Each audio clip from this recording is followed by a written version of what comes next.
to the Fantasy Footballers Podcast with your hosts, Andy Holloway, Jason Moore, and Mike Wright.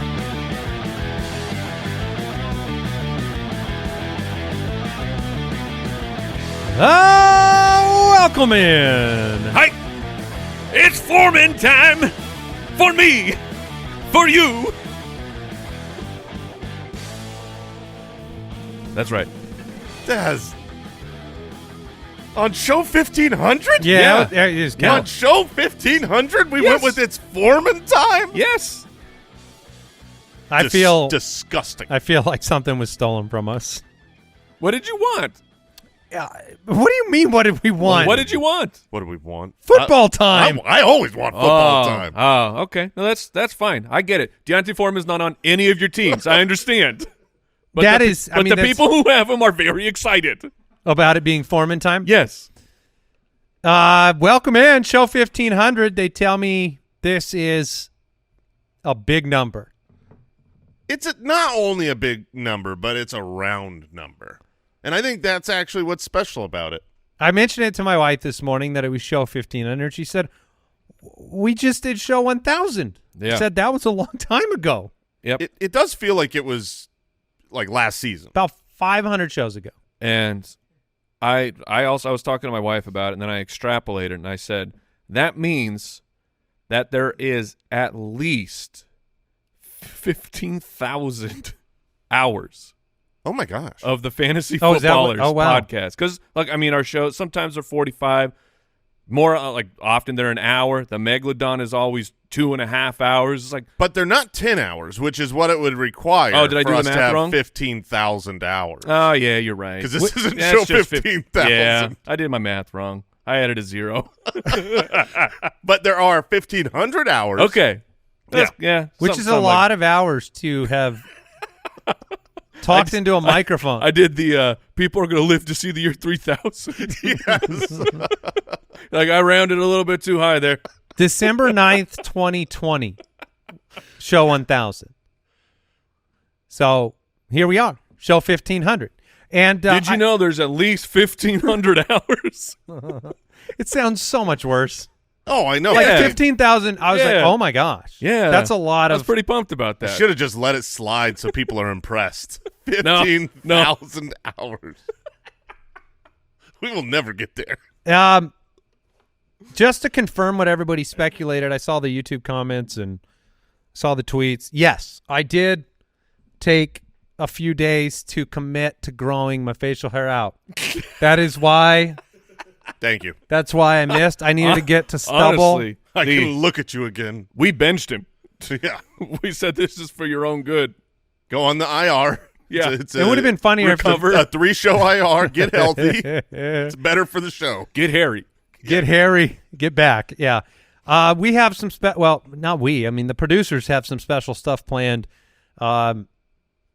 I did listen to the podcast while I was out It was great. Congratulations, man. and unsubscribed Oh, no. immediately. Mm. No, I thought you guys did a great job. And you teased the fact that we have our top 10 nicknames of all time. I assume all three of us have no idea the result. I have no idea. I Do not know. I was thinking this morning, I was like, oh, my gosh. We're going to find out, like, according to the Foot Clan, the number one, like That's what is exciting. the number one nickname? And so we're doing that on today's show at the end. And why is it Darnell Anderson? That's what we're going to learn I today. hope so, baby. I believe in the Foot Clan. I don't think that's on there. Brooks, how many names were in the poll over the past 1,500 shows? How many nicknames did they have to choose from? I think I saw 108. 108 nicknames, and we whittle it down. So that'll come at the end of the show. So stay tuned for that. They've also prepared some sort of game that I know nothing about. Did you have something you were going to say, Al? I was just going to say, before we get too far ahead of ourselves, you guys had made a promise that we need to make good on. Oh, Oh, crap. what did we do? Oh, man. Oh, no. This is not good. The Fantasy Footballers Podcast. What was that? Is that a new musical? It's Podcast. the podcast. Yeah, a lot of people don't realize this. This is show 1491. We are 9 episodes away from show 1500, Which will and be that will be Fantasy Footballers the musical. Welcome everybody, yes we've made it here, it's true. And so we're celebrating with a musical review. 1,500 episodes of the Fantasy Footballers Show. Our fans, the Foot Clan, we owe it all to them. Hey! Loving Michael Keaton and our dinner butter trend. And there's plenty more to go with Andy's voice cracking intro. In a world of football fantasy, crying when we see our wives. With the Deucers in Deucers Alley, hitting that.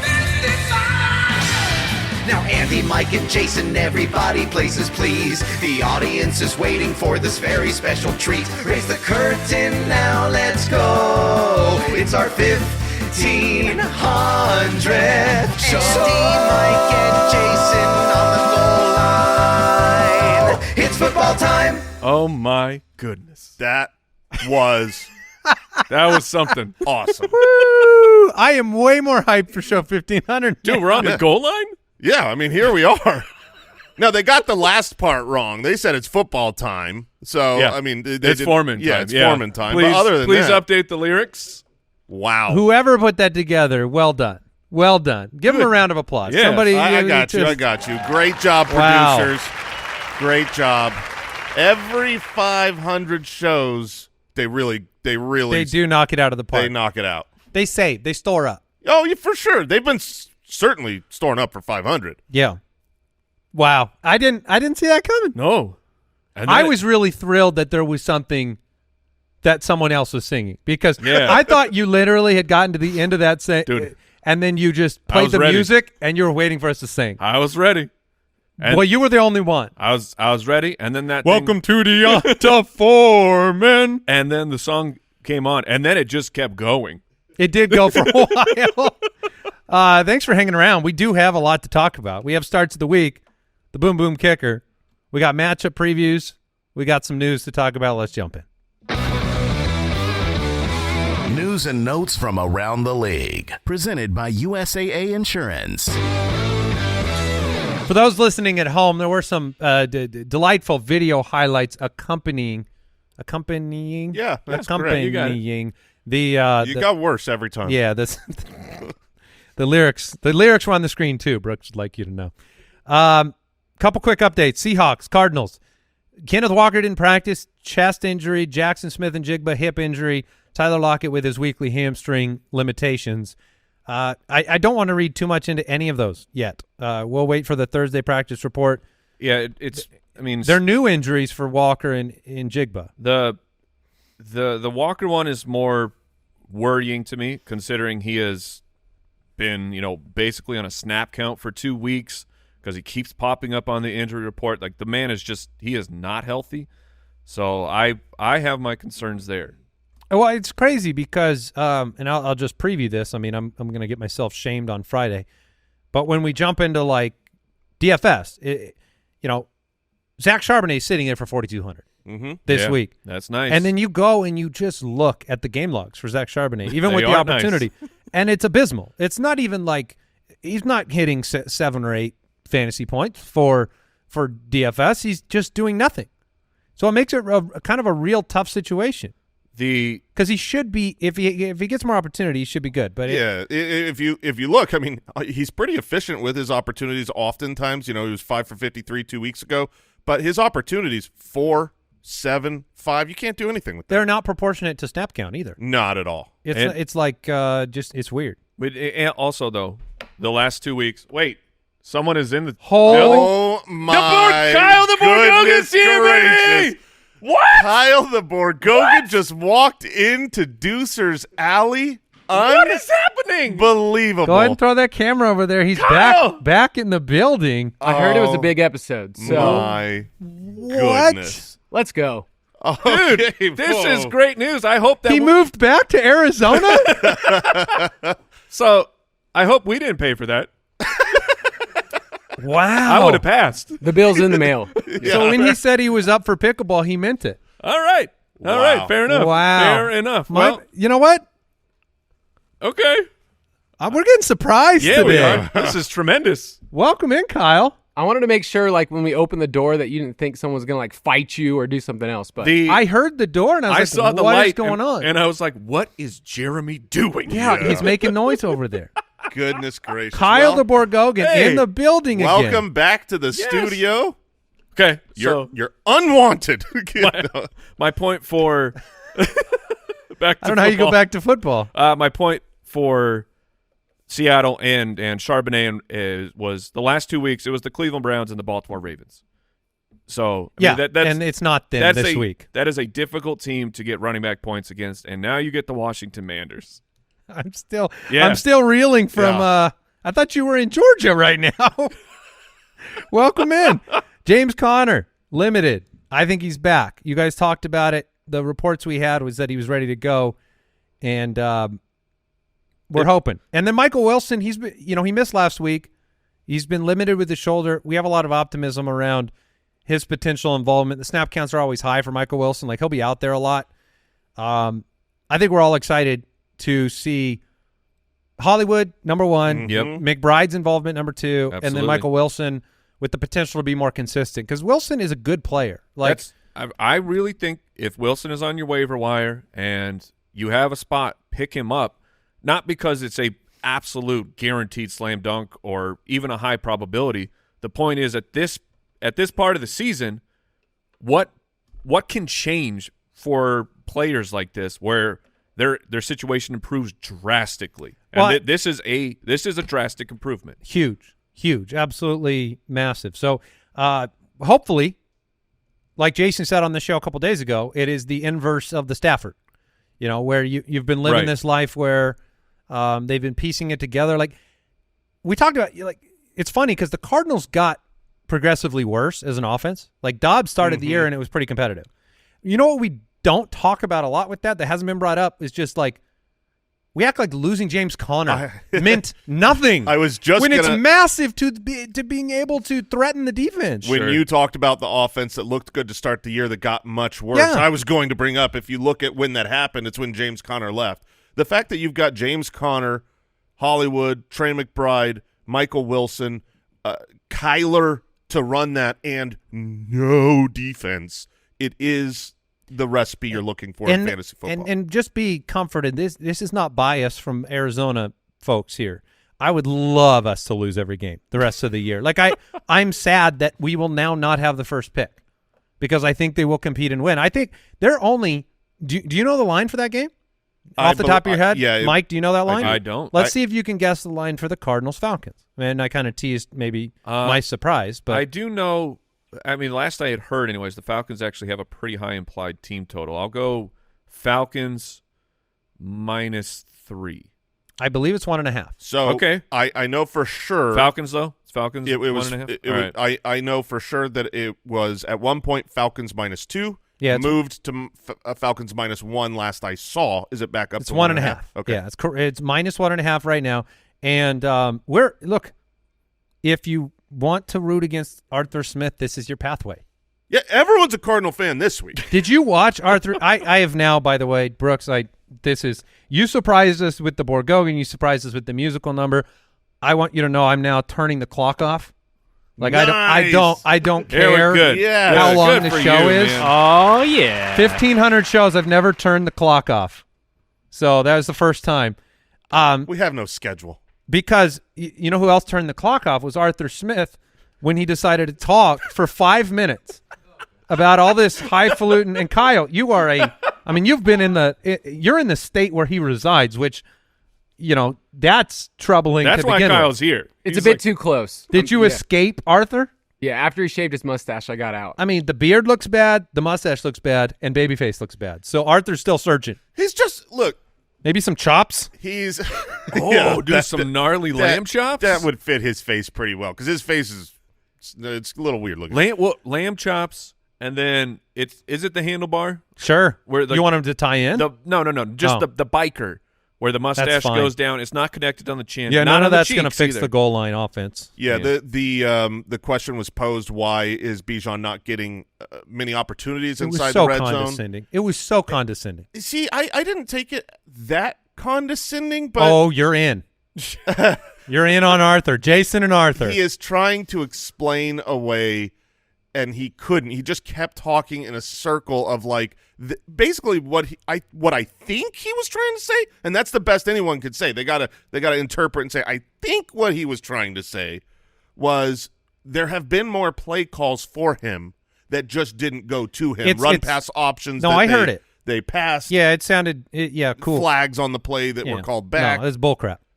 Absolutely, it's bullcrap. Can you imagine a world where Kyle Shanahan gets up behind the microphone? Okay, this is the real situation. Yep. Look, I am probably the one that goes to bat about NFL v fantasy the most, where it's like, look, players don't. They don't, we're like, oh, why does Kenny Gainwell get snaps? We're like, well, there's intangibles, right? Like, why do those players get snaps? This is indefensible. Yeah. Like, if Kyle Shanahan got up there and goes, well, yeah, we really wanted to get McCaffrey the ball around the goal line, but sometimes we just audibled out of it, and sometimes we just took what the defense gave us, and then there's a holding penalty, and then there's a fumble. And look, it's not that complicated. You take the ball from the center, and then you turn, and then you hand it to a great player. To the player that you drafted in the top 10 of the draft. And then when you go into the press conference, I'm going to give him all the words he needs. He'll say, yeah, we gave it to Bijan. When they say, hey, what happened on the goal line? Yeah, we gave it to Bijan. Why'd you score that touchdown? Or we gave it to Bijan. Yeah, or why, you didn't score on the goal line. Yeah, we lost with our best, though. We put the best foot forward. Oh, no, we can't get Derrick Henry the ball around the goal line. Too many trick plays. I mean, sorry. Sorry. No. It's I didn't get to react on Monday, Tuesday, Wednesday to Arthur Smith. But you're just digging the hole deeper, Arthur. Well, and here's the thing. It's not just the goal line. They're going to fill it in with you in the hole. If you're talking about inside the five, okay, all the stupid trick plays, the Jonnu jet sweep, that's nonsense. Tyler Algier has been okay inside the 5. He's 3 for 6 carries, 3 touchdowns on 6 carries. That's fine. But total carries, this is insane. Tyler Algier has 116 carries this season to Bijan's 103. That is indefensible. You cannot possibly give a guy who's running at 3.2 yards a carry more carries than the guy running at 5 yards a carry. You're hurting your offense, period. We could live with Algier as goal line option. Yes. If it wasn't so disproportionate. And he may be the biggest victim of all because we all resent him, and he's not doing anything but playing football. And I like him. I like Tyler Algier. Well, you would. He's 3.2 a carry. That's right in the that's the Madison range. You like those guys. Yeah. Look, hey, tough grinders.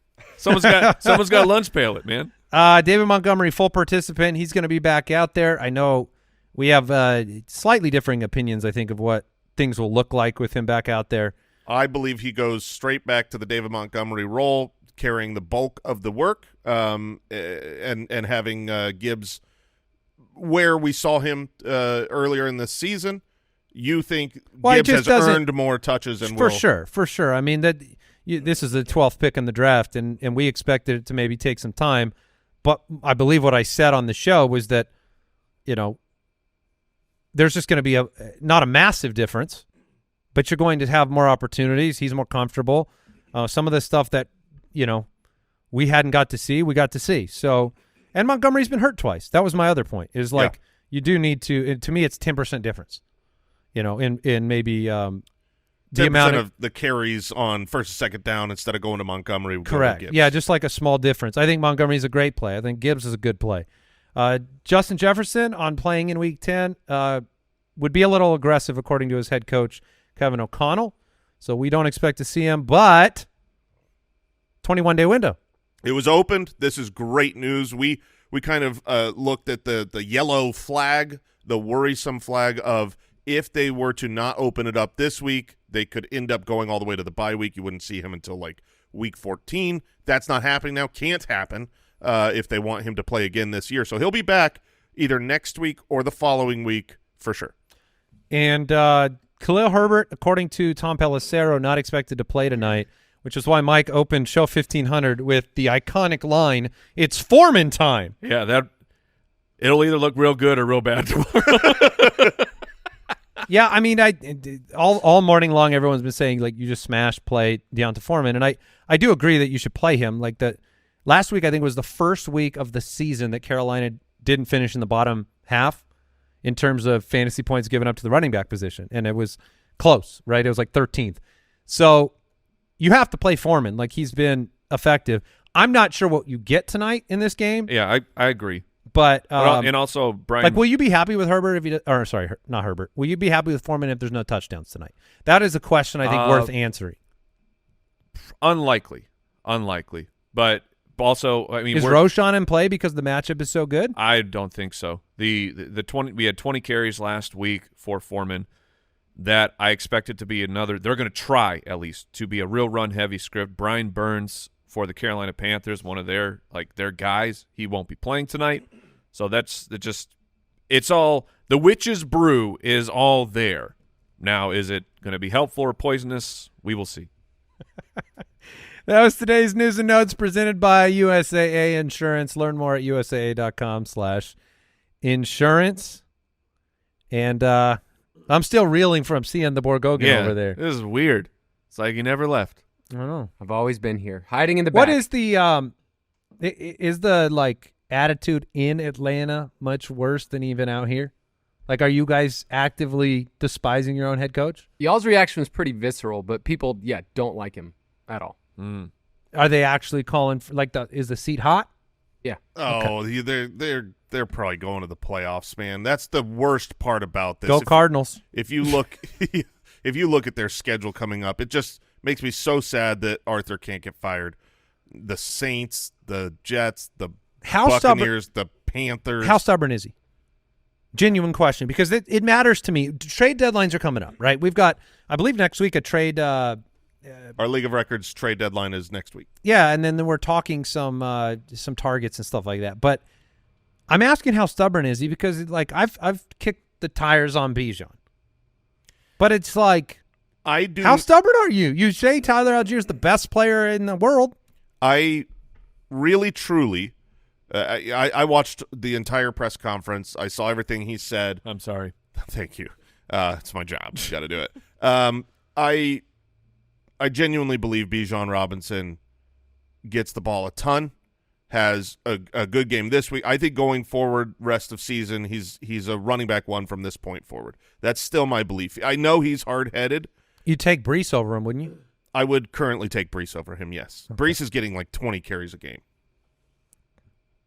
Yeah, and Bijan dreams of such yeah. such numbers. All right, into the forecast. Fantasy Forecast. This week, the Chiefs and all their stars, and the Dolphins and all their stars, and the Eagles and all their stars, and then the Rams are on bye.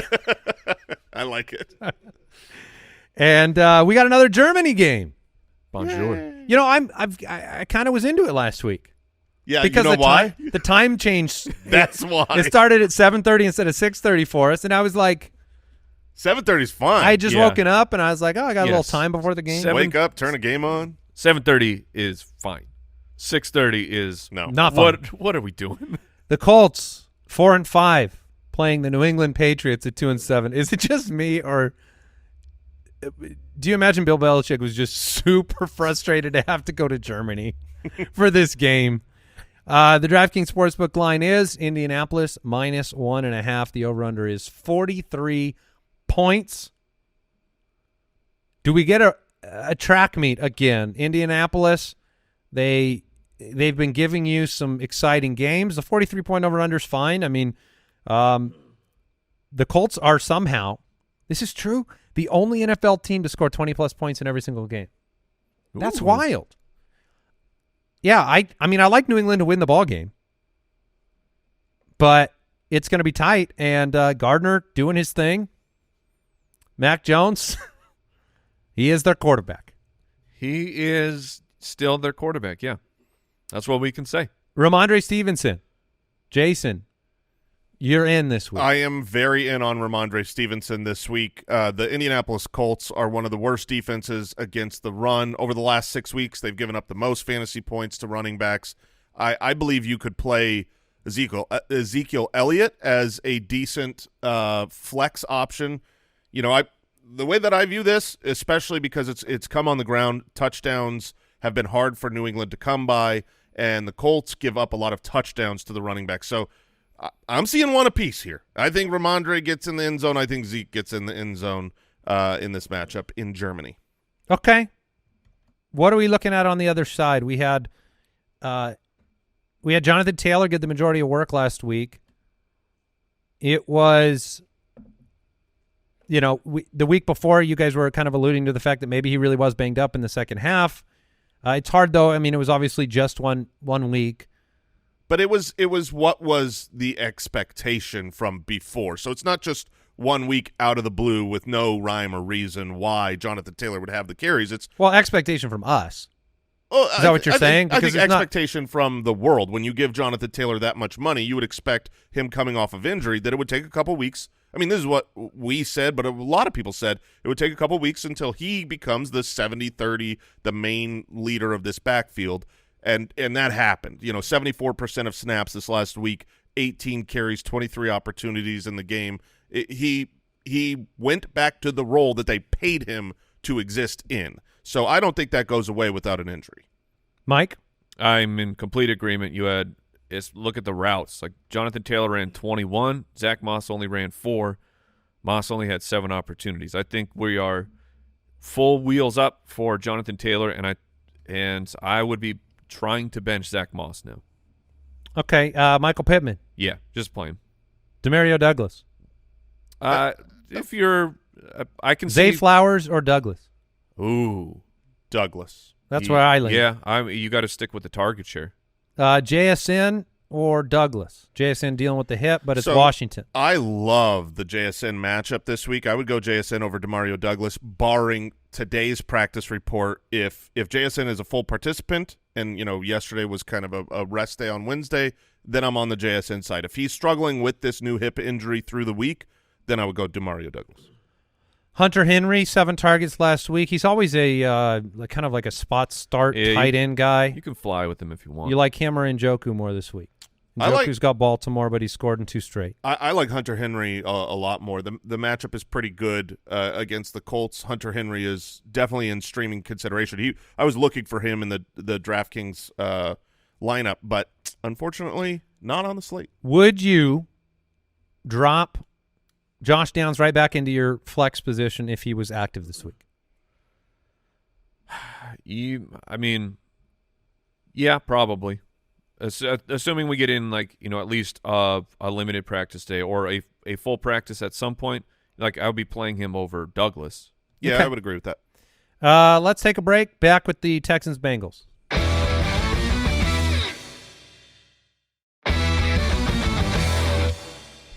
All right, Houston and their triad of top 10 wide receivers.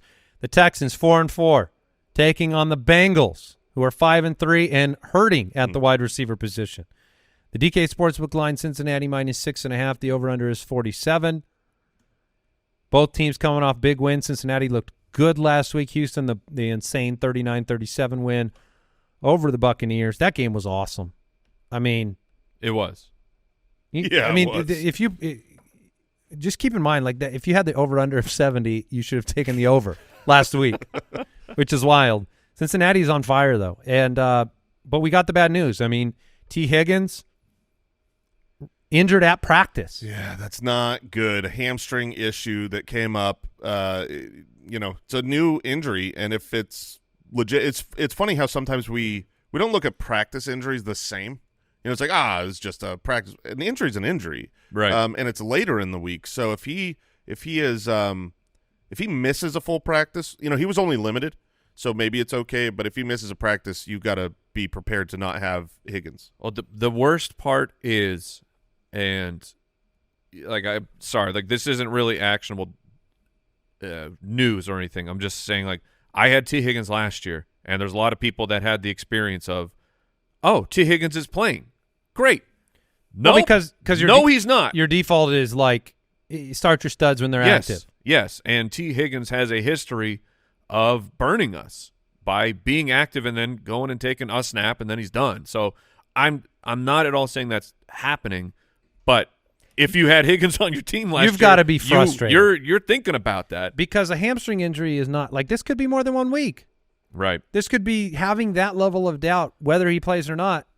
the fact that he could come off the field. And then there's confidence in the building that Jamar Chase is going to be out there. But he's not been practicing. He's got that back issue. He came down so hard on that. Yes, he did. On that attempted catch. So all of a sudden it's like, Tyler Boyd?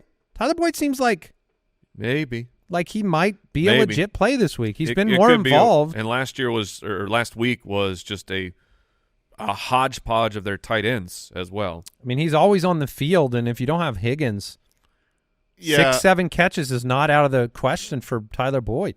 I would agree that in a full PPR, if they're down receivers, Tyler Boyd could be okay. This is going on 2 years, though, where wide receivers have not done very well against the Houston Texans. Some of that's because you can run on them easily, but I'm not super excited to start Tyler Boyd. Whereas, because you can run on them easily, if they're down other assets, I expect to see a massive workload for Joe Mixon. Like, very, very good play this week. And he's been pretty good the previous 2 weeks. I think this is like NBA Jam rules. He's going to catch fire this week. Yeah, he's a smash star, but if you were down Chase and Higgins, are you just pulling out the blindfold, strapping it on your head, and starting Joe Burrow anyway? Because this is a team that we've talked about, disappointing quarterback performances against them. If both of those guys are back, and you think Mixon's going to smash, I mean, it's like if both Chase and Higgins were gone, would you start Sam Howell against Seattle over Joe Burrow? That might be the smarter thing to do if both guys were out. Here's the real question, and this is for Mike, because we have these two guys. Okay. Oh, yeah. Dino Jr. champ. If Chase and Higgins are gone, would we roll with Burrow as we currently have it set, or would we put Kyler in there? I think I'd still stick with Burrow. Too bad I'm the main manager there. I'm going Kyler. I get it.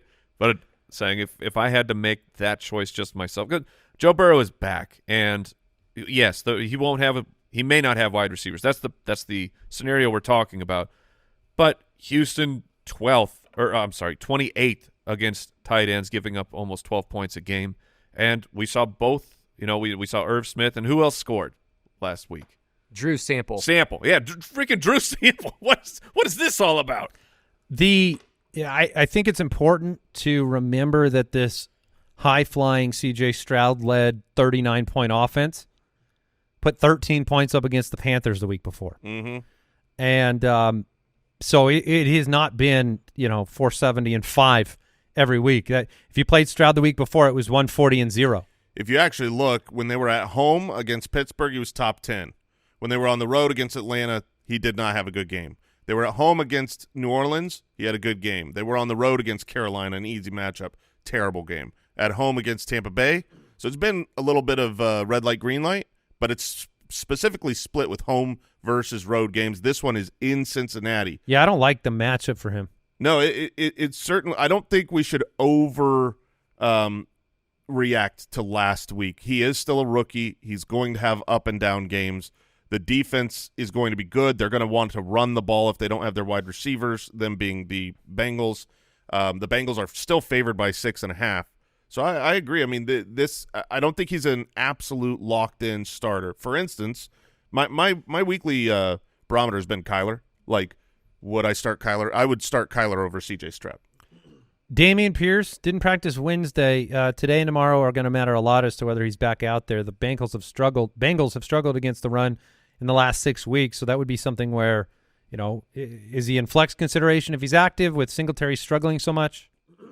If Pierce is active? Correct. Zeke or Pierce? Zeke. I would go Zeke. And then, but flip it on the other way. If Pierce is out, it was, for fantasy, was not good for Devin Singletary despite the shootout that was going on, but 75% of the snaps, 15 opportunities, full bell cow usage. Would you go back to that, trust the peripheral numbers? I would. I realized that it wasn't very. If he was by himself? Yes. Yeah, I would. Yeah, last week's matchup against Tampa Bay, they're a good run defense and struggling with their passing defense, obviously, as we saw. So I would be fine with Singletary. I would take Singletary over Zeke if Damian Pierce was inactive. Put the 4 pass catchers in Houston in order of who you think will be most effective for fantasy. And I'm talking Dell, Noah Brown, Nico Collins, Dalton Schultz. I would go I'll still have Nico Collins at the top. Then I'll go Tank. I get Tank was the one who had the huge game, but he is pretty hot and cold. And then Dalton and Noah Brown. Just I don't know. I just can't I can't give the respect to Noah Brown. I'm sorry, man. I feel like I might put Dalton Schultz number 1 there. There is not a better schedule-adjusted matchup on the season for tight ends than the Cincinnati Bengals. Dalton Schultz had 11 targets last week. It's given fair, positional scarcity. You know, if you're factoring that in, not just total fantasy points, I would think he might be the most important pass catcher on this team. And then I agree with Mike. I'm still right now going to keep Nico then Tank. Okay. Are you Nico Tank or Tank Nico? I'm always Nico first. Okay. Yeah, I think Tank's awesome. I mean, I think he's a big play guy, but I just like Nico's size, the prowess around the red zone. Tank's a better it's funny because if I had to start like a second flex, I'd rather play Tank than Nico because I'd want that boom potential, and he's got that a little bit more in my opinion. The Saints at 5-4, the Vikings 5-4. The game's in Minnesota. The DraftKings Sportsbook line: New Orleans -3 on the road. The over/under is 41. That gives the Saints 22 points. The Vikings 19. Minnesota's won 4 straight games. New Orleans, they're in first place in the South, and they have the easiest rest of season schedule. And I do include this game in that. I mean, it's weird because Derek Carr is getting it done. And that's the end of that sentence. And part of getting it done is coming off the field at times for Taysom Hill. And whether to take a wildcat-style run or to throw the football a few times, Taysom Hill has been exceptional. Taysom Hill is like no longer, in my opinion, just a tight end play. He's a flex play. Like he's somebody that you can, play. If you have a good other tight end, I don't see why you can't play Taysom Hill. Yeah, we talked about him a good bit while you were out, saying things are different now for Taysom Hill. He's getting far more snaps. It's not just a week here and a week there. His role looks pretty secure at this point. Yeah, it's a month straight of him averaging 16 fantasy points. His lowest has been 8.8 fantasy points, which is fine. I mean, wide receivers have down games that get to that level. I would agree with you. Chris Olave is an interesting discussion because, yes, he got back into the end zone, but the numbers, 6 for 46, not impressive. The week before, 5 for 46, 7 for 57. Hasn't been over 100 yards since week 3. Catching 50. No. Only 50% of his targets this year are deemed catchable. Yeah. Well, because he does not get anything that is easy. Yeah. Very rarely does he get the opportunities close to the line of scrimmage. Those have gone to Alvin Kamara, Michael Thomas before last week. Rashid Shaheed is a more effective deep play guy right now for this offense, which is crazy, but it's true. So Olave is sitting in this place where, the targets are downfield and Carr is struggling to be on the same page with him. Like, it's easy to say, okay, Carr is kind of holding Olave hostage. That would be one way to put it. Except for he's not holding Shaheed hostage. So, like, if there's a miscommunication on a play and Olave breaks out and the ball was supposed to go in, that's not a catchable target. That ball's not thrown to where he can catch it, and it's not Carr's fault on those. So I do think both sides are to blame on this. He's had some drops too. But the nice thing about that, to me, I think everything you're saying is accurate and correct. We've seen so many miscommunications between those two. They are not on the same page. But that is not something that lasts forever. Not being on the same page is something that is actually correctable. You keep practicing. Tell keep that working. to Jameson Williams. Well, I think that's he's on his own page. Yeah, man. he's on his own page. We have seen Chris Olave in sync with a quarterback. We have seen Derek Carr in sync with wide receivers. These are two capable players, and when they get on the same page and start connecting, I'm not terrified of Olave. I like him in this matchup. On the season, the Vikings are the place where you beat them is at the wide receiver position. So I'm good with Olave in my lineup. I'd certainly start him over Jordan Addison on the other side of the field. I'm not necessarily making any comments that are actionable. I'm just laying it out there. Like even looking, I know the quarterback for Olave has switched situations, but I'm looking at last year's numbers. It's like he was kind of hot and cold. There wasn't a lot of in between. Is this a coaching problem? I just think that like we were really quick through 7 weeks of Chris Olave's career to kind of declare something. And I like the talent that we saw during that time. And he had a couple more explosive games after that. But he also had a lot of off games. And his catch percentage last year is about 60%. So it's not like we're, this has kind of been a pattern is what I'm saying. And we saw Winston and we saw Dalton and we've seen Carr. But I don't know. I think right now we're seeing Olave's most mediocre version of himself. We are unimpressed with the fantasy results. If he just straight continued this the entire season and never got better, what he would be a 94 receptions for just over 1,000 yards, and the touchdowns don't come. That's a pretty good season. 94 for 1,000. That's great. Well, I mean, it's not a the superstar. 94 is great. The 1,000's not great for your expectations on a 17-game season. I hear what you're saying. I'm just laying it out there so that people have I think it's important every once in a while to pull up, to park the car for a second, and these decisions help, or these discussions help, like dynasty context for long term. Like we don't know what the future is in New Orleans. He's a wide receiver 19 right now on the year. I mean, that's fine. It's not what you hoped. Mm-hmm. So I think we all hoped that Olave was going to step into like the Jefferson Chase shoes to begin the year. Like if you're staring down long-term Olave versus Garrett Wilson, I'm taking Garrett Wilson. Oh, 100%. Olave was drafted as the wide receiver 12, it looks like, on average draft position. So finishing right now at wide receiver 19 would be a disappointment. Madison, he was your hungry for more yesterday, Mike. He's going to have every opportunity to fail or succeed. I'm putting it in that order. There's a world where he succeeds. If that world exists this week, I think it'll be through the passing game. Yeah, it's going to be tough this week. It's but no, look, I think he's a trade for candidate. Sometimes there's those players that are overperforming at running back, and then you look at Madison's situation with Akers out, and you're like, oh, maybe I target Madison, try to grab him now because the volume will be there. Would you rather have Rashad White or Madison? Rashad White. Rest of the season? Yeah. Jordan Addison? Addison is in such a weird position. This is not a great matchup. No, I don't want to start him. And then Jefferson will be back.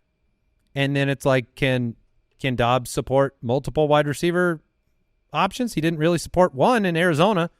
So you got to imagine Jefferson's better than Addison. For sure. So that'll be an interesting thing to watch rest of the season. Addison doesn't need a lot if he makes a big play, but Osborne didn't practice. Hawkinson limited. He'll be back out there.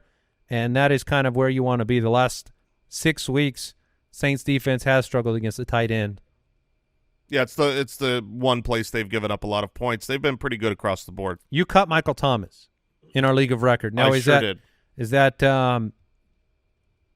he kind of out of contention because of the Goose Week? He was someone that when we look at what we are going to get from Michael Thomas, I mean, obviously the Goose Week was bad, but we felt like we could find that. We could go on the waivers any given week if we've got to start a wide receiver and go find a Josh Reynolds to plug in there that's going to do what Michael Thomas can do. And we had some other interesting assets to pick up. Who were they? They were defenses. Yeah. Chiefs? It was the Kansas City Chiefs, yes. Yeah. You act like this is not in a public feed. Yeah. You were talking like it's a secret. It's like I could have looked. Don't tell anybody. The Kansas City Chiefs are. You're going to secretly play the Chiefs? Yeah. Just spring it on somebody? All right. He's still keeping it quiet. Yeah. Green Bay's 3-5, Pittsburgh's 5-3. The DraftKings Sportsbook line, Pittsburgh -3, over under is 39. I I cannot fathom the Packers winning this ball game.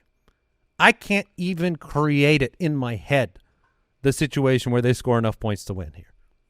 But that line's not huge, so maybe I'm crazy. But Pittsburgh, 5-3, I think this is the worst kind of matchup for Jordan Love. There is not go on the road and play T.J. Watt. Good luck. It's extremely difficult. I mean, going through who, Aaron Jones. Yeah, it looks like Aaron Jones is the end. Is back, but other than that, Christian Watson, who's been incredibly disappointing. Romeo Doubs is essentially either you get a touchdown or you do not, and then you're just I'm sort of happy. And even in week 8, he didn't even hit 10 points with a touchdown, which is that's a pretty amazing game to get the padded 6 there and not make it. And then what's going on with Jaden Reed? Like, he looked like he was taking the next step. You had the game against Minnesota, a huge jump in snaps up to 78%, comes through with 4 for 83, and he is rewarded with 39% of the snaps the following week. And I haven't heard anything about it. Jaden Reed's such a good player. Was Reed banged up? I agree. I think Raiden is good. But meanwhile, they're like, no, we got to get Dontavian Wicks on the. Just called him Raiden. Raiden? Yeah, you did. Did I? Yeah, you took Jordan Reed and made him Raiden. What the? Yeah. What, God of Thunder? What is Raiden? Lightning? God of Lightning? I don't remember. Something like that. I think Christian Watson is a good player. I think Jaden Reed is a good player. I think Romeo Doubs is a good player. I don't think Jordan Love is a good player. Do you know Christian Watson, remember the 4-game stretch? Mm-hmm. Where he had the 7 touchdowns or whatever with Rodgers? Yep. He's only ever had one other game in the top 24 since then. Since or before. Like that 4-game stretch, he's never had another one. Like he's interesting. Even including those games, he's a D in our consistency because he's 41% of the time in a workable number. It's really hard right now to have enough trust. Like, you at least need a baseline with Jordan Love week to week to have trust in him. I don't have that. But yeah, and I like the matchup. I like the talent, but you can't trust his body right now. He is extremely banged up. He's dealing with multiple injuries. And talking about Watson? I am talking about Christian Watson, gotcha. yeah. And so given how banged up he's been in these games, I think he's dealing with, like, head, shoulders, knees, and toes. Knees and toes. And so I can't put him in my lineup, even though I want to with the matchup. 2 targets last week. Yeah. 2. Kenny Pickett and company. The one area where the Packers have been slightly weaker has been against running backs, but you've got a committee here. Najee looked okay last game. Jaylen Warren, electric, limited opportunities. Lay it out for me. Yeah, I mean, the matchup is really good for both of these guys. You imagine this is going to not be a super high-scoring game because you've got 2 weak offenses, but when you get around the goal line, if they do get around the goal line, I think Najee would be the play over Jaylen Warren simply because of the touchdown upside in this specific matchup in a low-scoring game to just kind of play the power running game against a softer Green Bay defense. But either guy you could flex in a pinch. Mike, do you believe that George Pickens is the kind of squeaky wheel that gets the grease? No. Deontay Johnson is incredible. He's going to keep getting the targets. George Pickens will get targets, and they're going to be downfield targets. It's just he will be either incredible or terrible. Tennessee is 3-5. By the way, this is our last matchup before we have, I guess, some sort of special game prepared. I see nods from Deucer's Alley and the Borgogan. So one more matchup, then we'll do the game, and we got starts of the week, and then we'll count down those top 10 nicknames, which I'm very excited about. Tennessee's 3-5. Tampa's 3-5. Wheels have fallen off for Tampa. Yeah, they have. The DK Sportsbook line, Tampa -1. The over-under is 39.5. I mean, the Bucs really should be, 4-4? I mean, the fact that they lost that game at the end to C.J. Stroud with, 40 seconds That was amazing. Yeah, it's an interesting matchup. The cornerbacks for the Tampa Bay Buccaneers are their primary corners injured. This is part of, you saw C.J. Stroud put up 470. It's very difficult to run on the Tampa Bay Buccaneers. It's very easy to throw against them right now. I think even a banana could do it. So, Bananarama. Is he in starting consideration, considering what we – Thank you. He is in DFS consideration. Okay. Me. I don't think you need to put him out there. I think that there's probably a handful of guys like Sam Howell, like Geno Smith. Would you go Taylor Heineke against the Cardinals? Yeah, I don't think so. I actually would play Levis on that because I don't know if Heineke can throw 2 touchdowns. But I think it's fine if you want to go that way. Hopkins, what's though. the situation on London? Because that would matter a little bit to me. Yeah, I don't know if we have an update yet. Last I heard, the bridge was falling down. Sorry. Oh, wow. Yeah, hold on. busted. On show 1500. Can we hit them all? Yeah. I'll see myself out. I mean, you made fun of yourself on that one. Yeah, well, I knew it before I said it. I was like, don't do it. If I told Don't say this, if I Jason. told you it was in my head at the same time, Oh, of course, man. and I made the choice to absolutely not say Yeah, it. you're a smart man. Limited on Wednesday, so we'll see for London. I mean, limited Wednesday, that's optimistic. Levis will not have Treylon Burks. He's not expected to play. I want to bring up Kyle Phillips because Kyle Phillips got a lot of targets. Somebody has to fill in. Like you brought up the defense. Tampa's given up like 35 to 37 points to wideouts.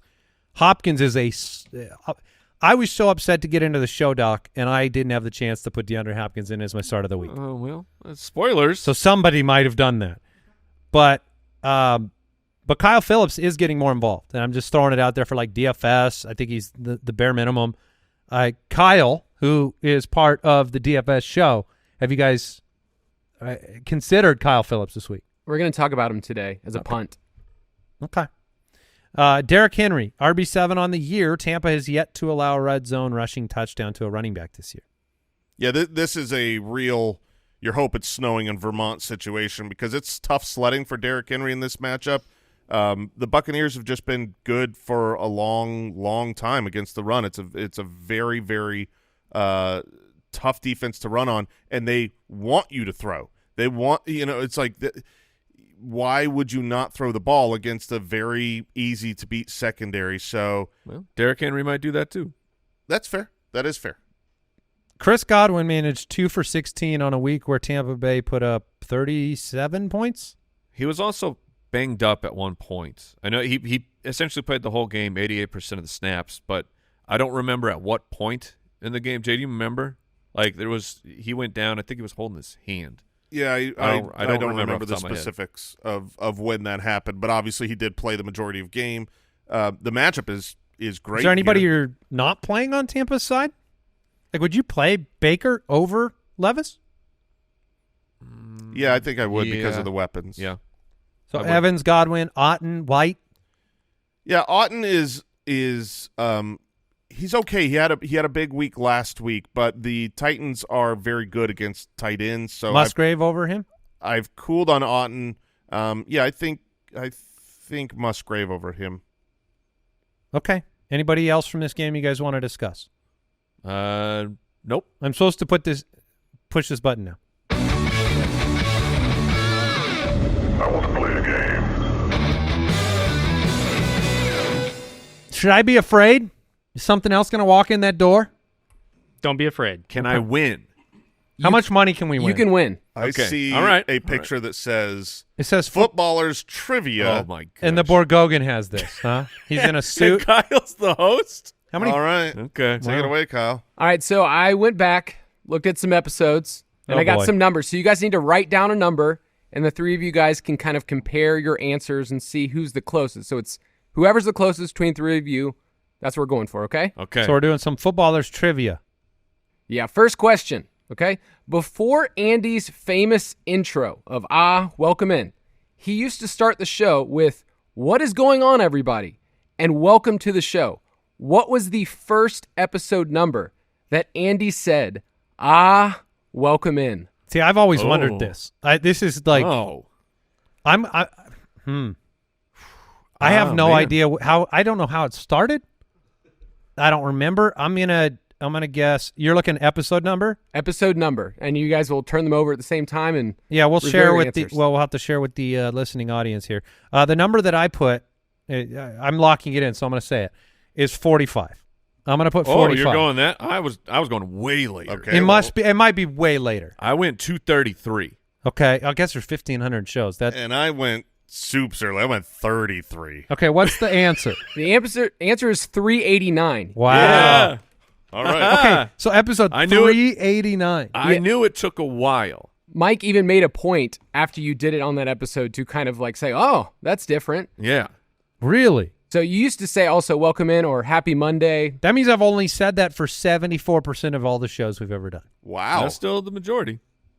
All right, next question. You guys have worked through a lot of matchups. I have a point, by the way. Yeah, that's fair. That's fair. You worked through a lot of matchups since 2015. You guys have declared 1,764 starts of the week. All of them man. hit, right? Yeah, they've all hit so far. Please don't ask us our hit rate. Jason, you've done 122 boom boom kickers.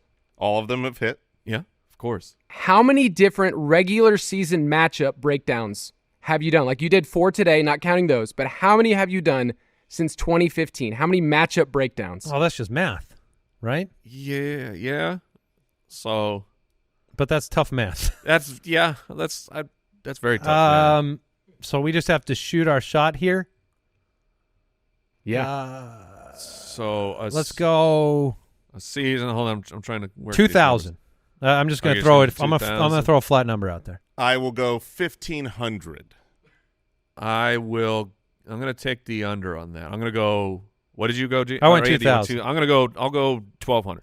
Andy's the closest. 2,216 matchups you've broken. Wow. Oh my All right. goodness! You were Sweet. very close. Yeah, that was pretty close. I just did some You did some quick quick math. mental math and tried to get there. All right, this is a hat trick question. The first person to wear a hat on the show was Andy because Mike yeah. was sporting a man bun for Yes, there for was a while. very long time. I It could was not a wear hair hat. hat. Mike just had a streak of 44 episodes in a row that he wore a hat. Yeah. 44 straight? Yeah. How does that make you feel, Jason? A man with his hair covering it 44 consecutive times. You know, the only thing I feel is bad for Kyle having to go 44 episodes in a row counting who's wearing a hat. What is happening? he gets high on this stuff. He loves it. All right. He's a stat dragon. I'm on the show, so it's not that hard to. Okay, but here's 44 straight hats? But this question's about Jason because he's a new man in 2023. Yeah, he is a new Yeah, hat man. yeah. What is Jason's hat rate since week 1 of this year? So, what percentage of episodes Oh, gosh. of the 2023 season has Jason Moore wore a hat? All but 5 is my guess. So 97%. That's my guess. What's your guess? Jay? I don't remember when I started. If I started by either. week 1, I'm going to go 88%. Then I will go 87%. Great. That's- Jason's the closest. Yes! 91%. But Andy was very close. It's 41 out of 45 episodes. You've worn a hat, my friend. Oh, I said like Wow. all but 5. I just got my percentage wrong. Okay, so we all have a point. Okay. It's looking good. Next question. Jay Grizz first appeared as a replacement for Jason Moore on this podcast. Yep. That's What why he's named Jay Grizz. What episode number did Jay Grizz show up on this show? I believe, Mike, did we order Jay Grizz while we were in this studio? Yes. That's what I thought. And so episode number probably, Oh, I got You it. got it? I bet it's got to be 200-300 in at least. Maybe more. Oh, yeah. Maybe it's- more. Yes. I'm going to say episode 500. That's a good guess. I'm going 500 and 555, Mike? I will go 425. Okay. All right, Mike's the closest. It was episode 376, which is the same episode that Mike cut his hair Yes. and cut his man bun. Wow. Yeah, I do remember that because I started the show with a paper bag on my head for the big reveal. Wow. I didn't remember that. Well, it's because you didn't should wear a have bag. kept that bag on. All right, It's in the Smithsonian. Okay. last Ballers trivia question, okay? So I'm not counting. You guys have done 1,500 episodes. I'm not going to count that you did 108 show after the shows, which Right. is a lot.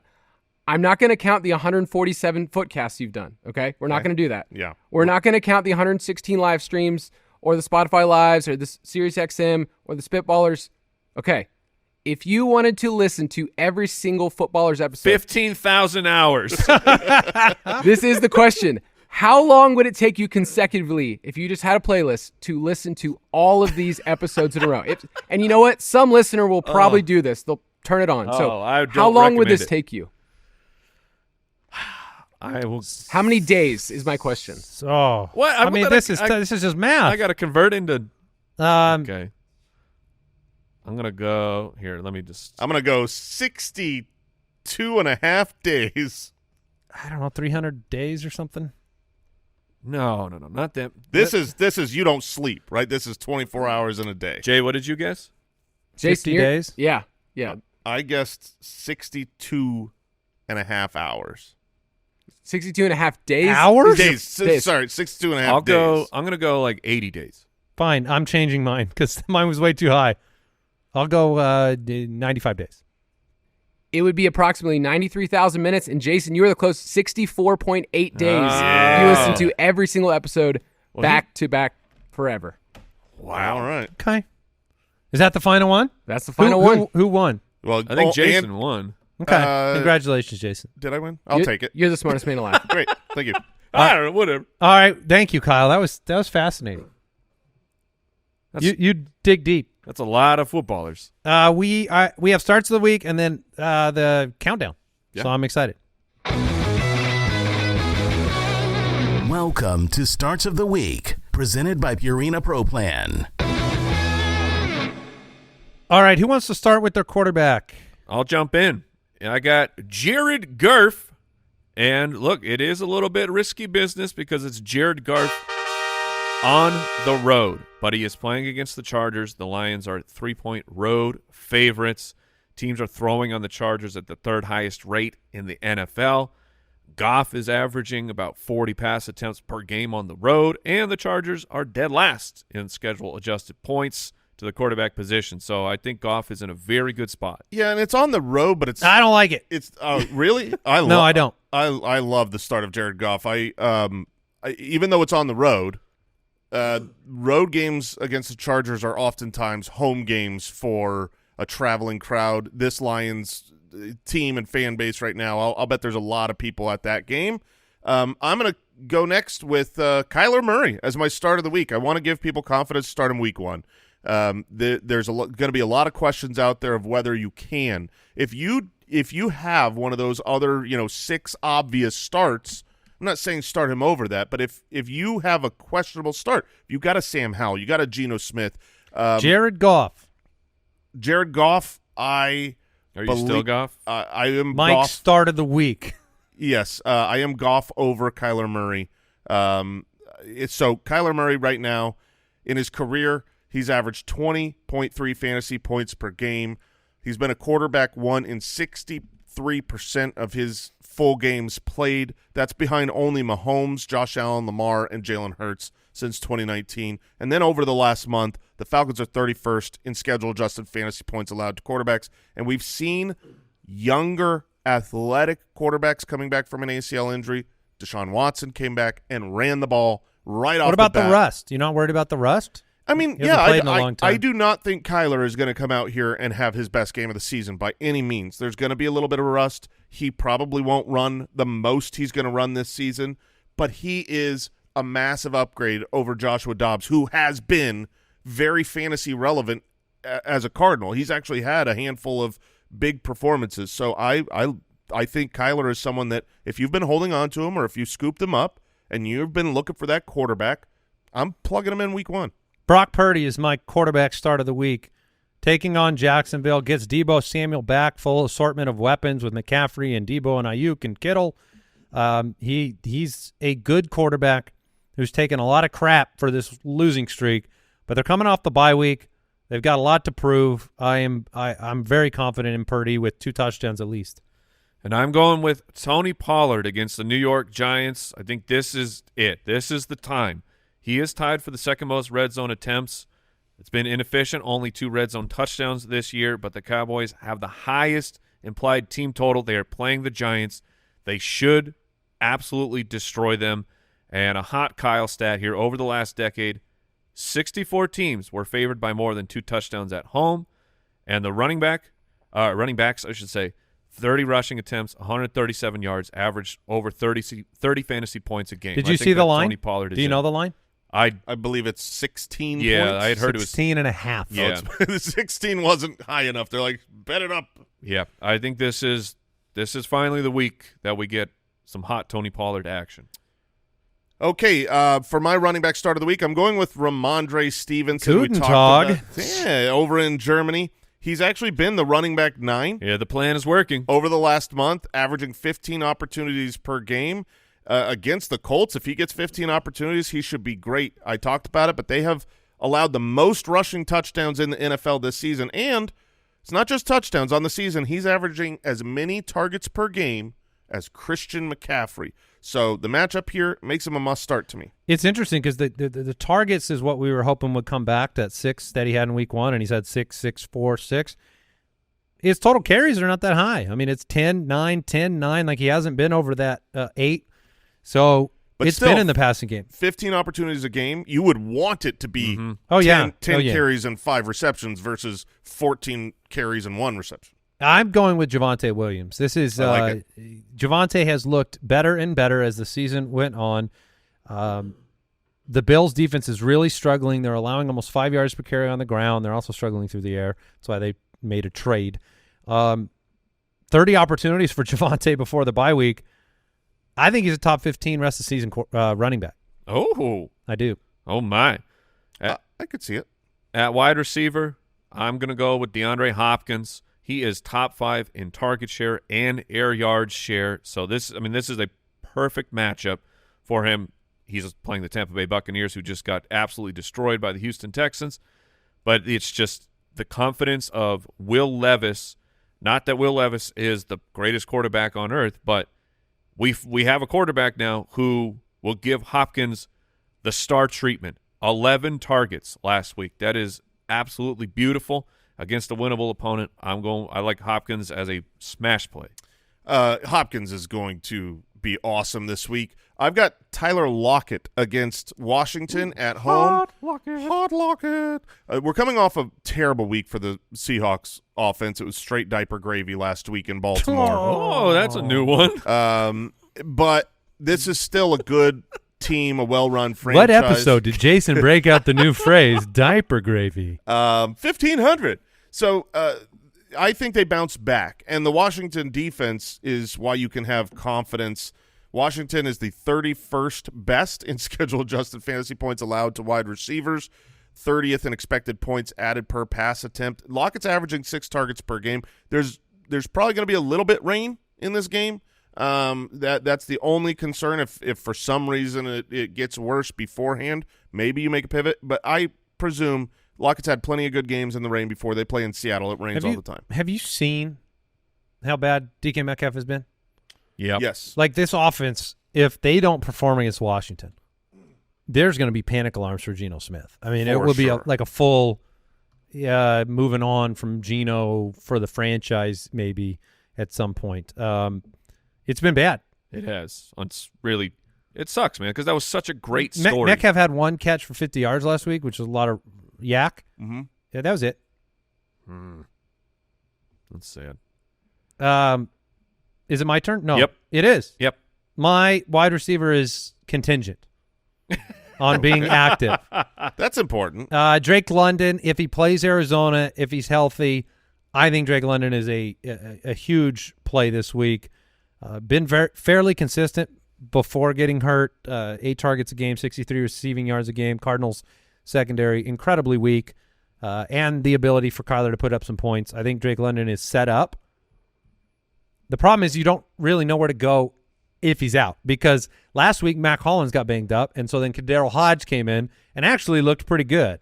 Oh, so man. Arthur was so ecstatic. Yeah, because he loves playing players who nobody has their football card. The tertiary options? Yeah, nobody has their cards. It's unbelievable. All right, tight end starts of the week. Dalton Kincaid gets the Denver Broncos. It's time. Over the last 3 weeks, averaging 7.5 receptions, 73 yards per game. He's their second best receiver. Yes, Gabe the Babe is no longer the number 2 option. It is Dalton Kincaid. It's Stephon Diggs, and then it's Dalton.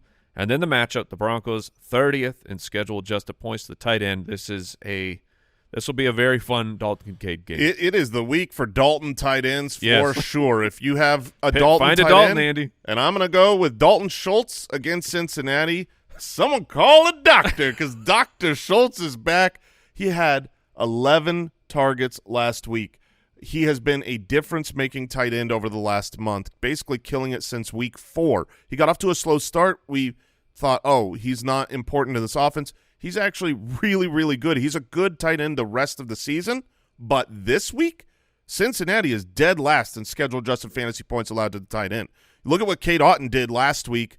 The most fantasy points for tight end last week was against Cincinnati. They're going to need Dalton Schultz in this game. Dalton Keene, tight end for the Houston Texans. No. Wait, they have multiple Daltons? They have multiple Daltons. No, Logan Thomas against Seattle is my selection here, averaging 5.6 targets per game. Look to in the red zone. Washington's throwing the ball a ton. Their defense is weak. You talked about Geno and having confidence on the Seattle side. But the last 2 weeks, Seattle's been lit up by the tight end. I think Logan gets back into the end zone this week. Thank you to our sponsor, Purina Pro Plan Sport. Pro Plan Sport provides fine-tuned nutrition for strength and stamina that enables dogs and owners to take on life's adventures together. Pro Plan Sport, high-performance fuel for active dogs. It all starts here. Oh, we're into the boom boom, aren't we? Yes. Okay.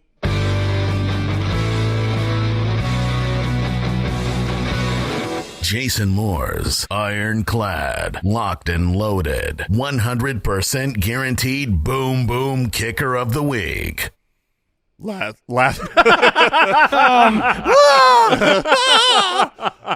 week on Boom Boom Kicker, doing hard time in jail, I broke little groupie's back. Revered in the prison. Some called me a man of demolition, not holding back my true desires. I unleashed a roundhouse fart. Instant kill, it stopped his heart. So long, Seattle's Jason Myers.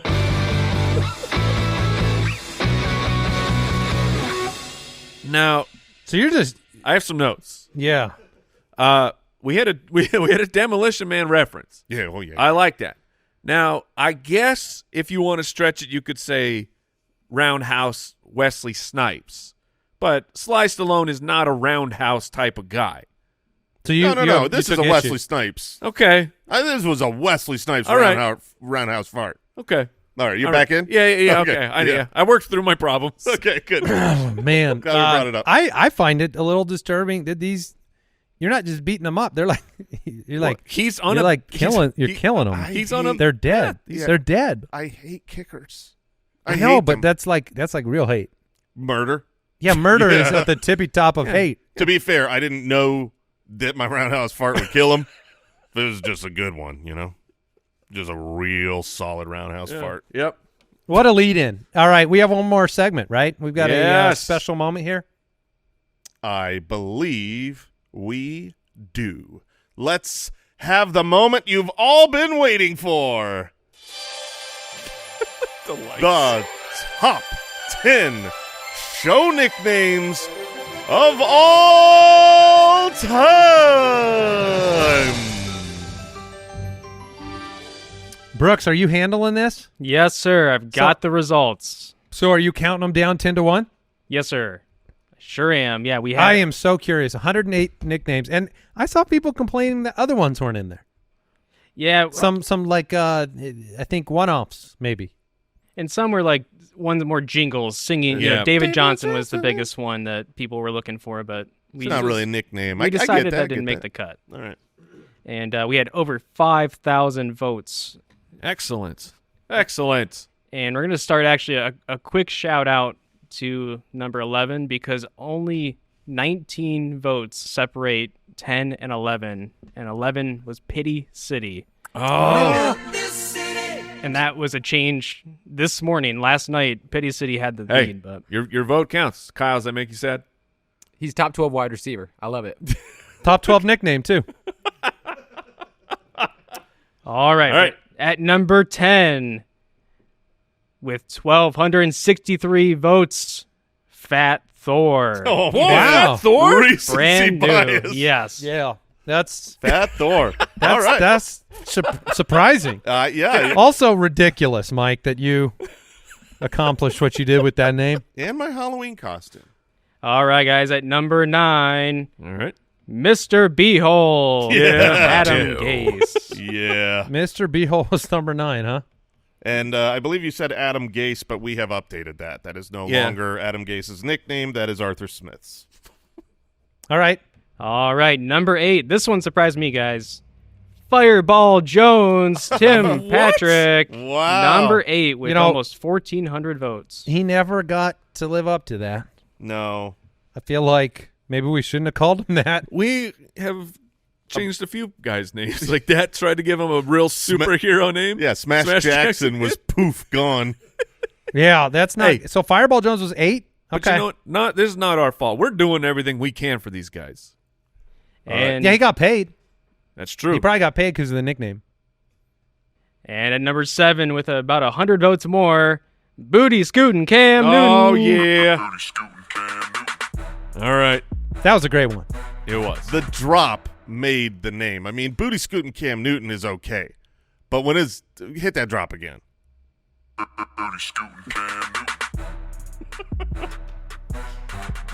Yes, it would have been good for the show for him to be better than he ended up. He burned bright. Yeah. All right, That's number great. 6. All right, guys, at number 6, another new one from recent. Voldemort, Deshaun Watson. Yeah. I actually did vote for that one as well. Oh yeah, I love he who shall not be named. All right, so Voldemort. Wow, number 6. Okay. Now we're in the top 5, baby. All right, this one is a shocker for me, guys. Can't wait to see the reactions. Number 5, Tony Brooks James Jones Jr. Yes, Come on, I no, voted it's for not. it too. Yes, baby. Oh, that's a Does that good shock one. you like it does me, Mike? Yeah, it's not only shocking. Disappointing? It's disappointing. Yeah, it's disappointing. There's over 100 names. How many votes did Mr. Tony Brooks James Jones Jr. get? 1,700. Yeah, 5. the people. Hey, the all people right. have I'm spoken. shocked. The people like it. Crap. Yeah. Number 4? Number 4, I Am the Walrus, Yes. Darren Waller. All right, we're back on track. I thought that was in contention for number 1, for sure, the Walrus. But shaky hamstring knocks him to 4th. Yeah. All right, guys, we're Top down 3. to the top 3. The dump truck. Okay. All right. I hope he gets okay. activated to the active roster. Oh, Leonard Fournette, by the way, for those wanting to know the dump truck. That's great. That was last year, right? Yeah, I believe so, yeah. that's one where Al got the drop on the spot, on the fly. Oh, yeah. He did work hard that day. Number 2. Number 2, the Muth is loose. Oh, yeah. yeah. That's a good one. All right. Okay, that makes sense. The Muth. The Muth Is is Luth. Luth. All right. He needs to get Luth. He's not been Luth for a He while. needs to get Luth. That was the most popular shirt we ever had. Yes. For sure. Do we have a drum roll or something here, Al? We sure do. Excellent. Don't tell me how to do my job. I'm just making sure. All right, and the number 1 nickname of all time, Big Montana. Oh, yes! Woo! Yeah. Yeah. Will Disley. Will Disley. What? Woohoo! It's only because of the music. Of Oh, course yeah. it is. I mean, it's all of it, baby. Oh, my Big gosh. Montana? nice. He stopped it. Unbelievable. Big Montana, number 1. That's fantastic. Now, how wide was the gap? Do you have that? Like, what, 150 That's or pretty so? big. 100 Big Montana. 170? So how did Oh. this work? You voted for 10 and then the accumulation of points? Yep. So people Yeah. weren't putting Big Montana as number 1 necessarily, right? Right. That's It's just true, the yeah. most It was the people most- had him in the top 10 of. So all- in some ways, it's almost like the most popular nicknames yeah, Yeah, because it's yeah. just based on like that's exactly what it is. Oh, man. We dodged fellas, we got lucky here because Darnell Anderson was number 12. Oh, I wanted to. He was the two that I'm Oh, sad the about. Lizard King. I feel like that one lost recency. The two that I'm sad about is Darnell Anderson. I wanted him to be and blah blah because those are two of my P all-time. River was 14. Nice. Oh, see, I was a big fan of that. Koopa Cup of Coffee was 17. What was the least popular nickname? good I'm looking question, at good it. We question. got My Sweetie Dee Dee. yeah. That's Oh, yeah, that makes sense. yeah. Betty Crockett Gilmore was I don't also even remember. I don't remember. Was Crockett Gilmore a player? That's 20. That's the early days, 2015. yeah. Oh, man. So here's one more final note here. Number 100 and number 107 was Mr. Necessary and Mr. Very Necessary. Oh, come on. Mr. Necessary was great. Yeah, Charles Clay. That was a good time. Jameson Target. I forgot about that. Wow. Okay. Oh, there's so many dumb names. I'm sure we will have some social media content surrounding this vote, so we'll share the results out there. And guys, we have one final thing for you before we close down show 1500. We do have a special congrats video we want to play from the Foot Clan. Oh, and really? And a special congrats from us here at Foot Clan HQ. We are just so thankful to be a part of this, and so this quick video really summarizes just how meaningful you guys are to everybody. Oh. Hi guys, it's Julia, one of your writers. Congratulations on 1,500 shows. Congratulations, ballers, on 1,500 episodes. Each day when you welcome us into the show, Andy, it feels as if you are welcoming us into your own home to shoot the breeze, converse with friends. Beyond just the regular fantasy football stuff, I just want to thank you guys for a show that made a 40-year-old woman think that she really truly could pivot her career. My kids and I listen to you guys in the car every single day, and they've enjoyed it so much that they've wanted to start their own fantasy league. So we now have a league with my siblings and their kids, and it's just really been a great thing to bond over together. For an hour every day, we get to do what we love with you guys, Andy, Mike, and Jason. I'd like to thank you guys for being incredible fantasy football analysts, but more than that, for being incredible people and being incredible men who really appreciate all people, but appreciate women in this space. And that means a lot to me. It means a lot to me. And yes, you do offer us your expert fantasy analysis and advice, but you do something so much more important than that. You put a smile on our faces. So congratulations. Thanks for all that you do. And I'm just super proud to be a tiny part of something so great. And most importantly of all, go Adam Thielen. Congratulations. Congratulations on 1,500 episodes. Looking forward to the next 1,500. Oh, you sneaky scoundrels. Once again, surprising us. That was very sweet. Yeah, thank you, Julia. Oh my God. We have thank a lot everybody. We have a lot of fun. Yeah. This has been, I mean, it's a little surreal in the respect of how much time has passed since the beginning. Yeah. Wouldn't you say? I mean, it's like 15,000 hours of talking. It's unbelievable. It's truly it is unbelievable. It is truly almost impossible. impossible to believe. Hey, Yeah. and yes, seriously, thank you, everyone listening.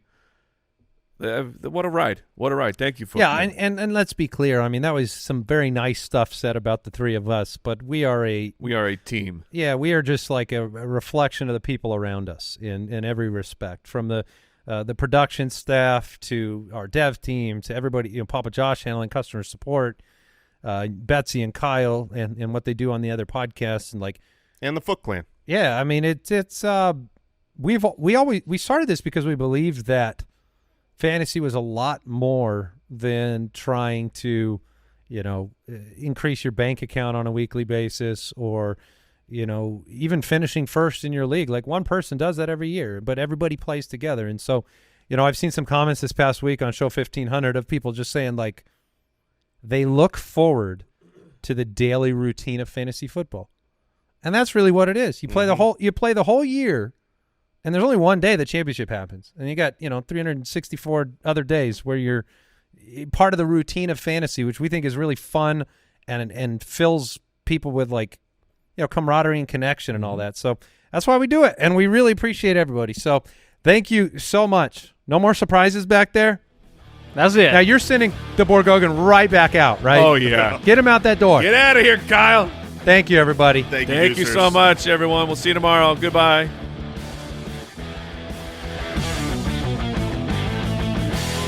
Thank you for listening to another episode of the Fantasy Footballers Podcast. Join our fantasy football community on jointhefoot.com and follow us on Twitter @TheFFBallers.